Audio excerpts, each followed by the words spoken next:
Saturday Showdown, T1 versus Gen G Esports. They had another decent matchup for Volibear in the top lane, but they flexed at jungle, and they lost in spectacular fashion. Well, that means no Renekton, because it looks like Rascal just wants to have the Gwen counter pick here. Oh, considering some other options, I mean, you have so much single Brock!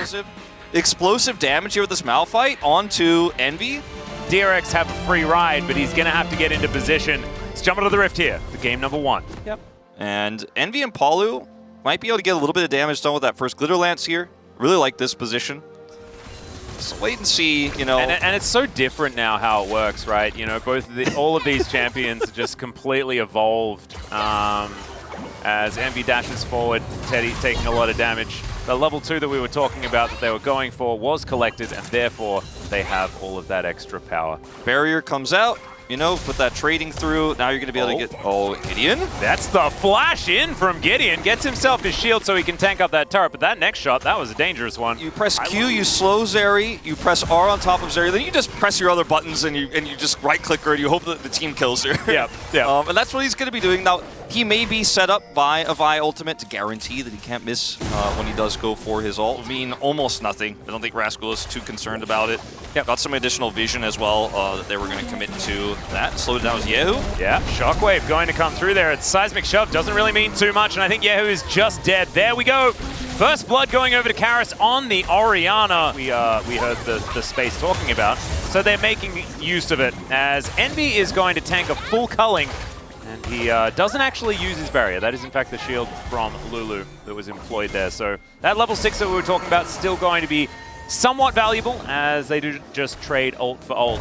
Yeah, not going to be too great for him since he only was able to pick up Greaves and a longsword as Teddy is putting the pressure on still. And I mean, Lulu's shield can get you a little bit, but eventually going to lose out there. And Sponge, of course, does have his ultimates. They really need to be respectful here. And Pleta now taking a lot of damage. Tidal Wave is going to be coming in. Misses the bubble, but Polu's taking a lot of damage. And Gideon biding his time and is going to show himself now. So 3v3 here on this bottom side. Health advantage for DRX at this point as the culling is going to fly in. Let's see whether Gideon has an answer here as Envy turns around and just presses the ult button. Gideon running real quick, but isn't going to be able to find too much more. And Bro looked like they're just hard committing to saying, I want Herald, and I'm going to ignore Dragon. And DRX are like, no, we are going to fight you. But they took so long to come over here, then they don't commit to the contest, so the Herald is just going to go over. And so, you know, I feel like Bro got about as much as they could have hoped for out of not getting the Dragon. So it feels okay. Still up now about 1,500, 1,800 gold in this game. Yeah, I think they're feeling absolutely fine. That first turret blood really does give the extra money. Of course, Yehu is able to get this turret down pretty low, and Sponge in the area might mean that they could potentially grab themselves a kill as well. He does have that flash back up and available, but there's the Shockwave, and Polu's making his way in. They realize can't do anything about it, and Karis, all it costs him is an R button.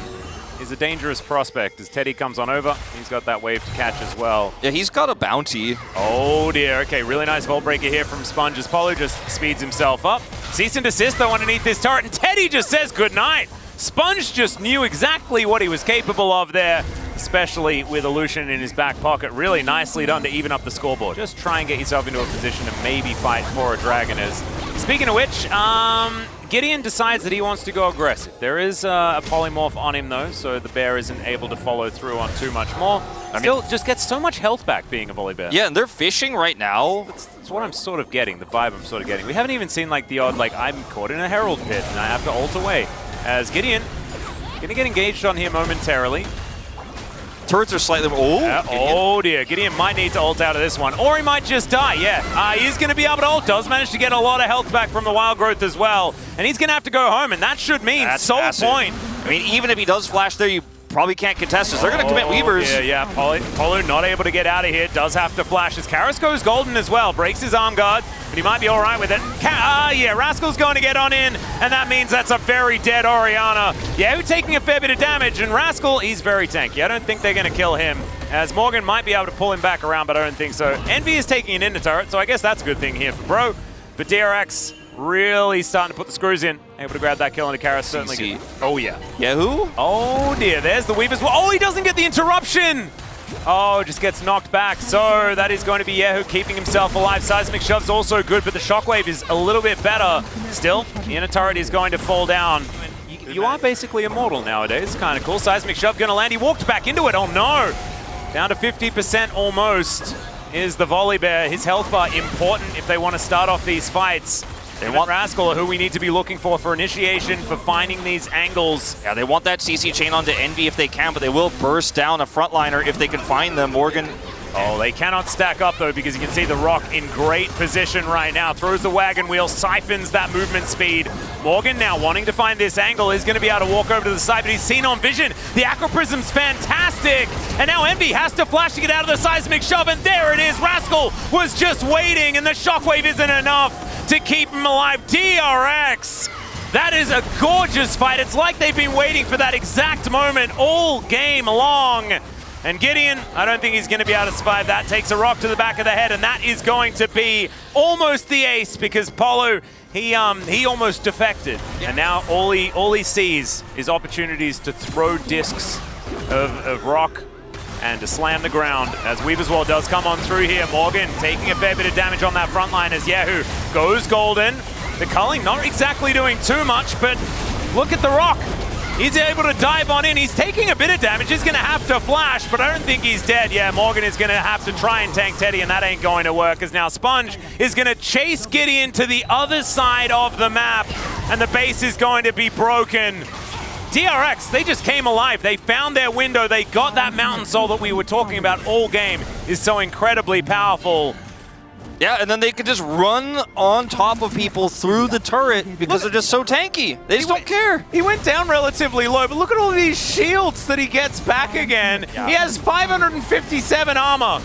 It is absolutely insane. The Rock is feeling very happy. It's an 8,000 gold lead that sprang up out of nowhere, and DRX, they will take down the Nexus. It was calm, collected. They just found the team fight they needed, and they won the game. And so Bro decided to go for the Baron. It was a Hail Mary attempt. Like, all right, let's kite back. Maybe they'll chase us. They'll take a poor fight. They didn't.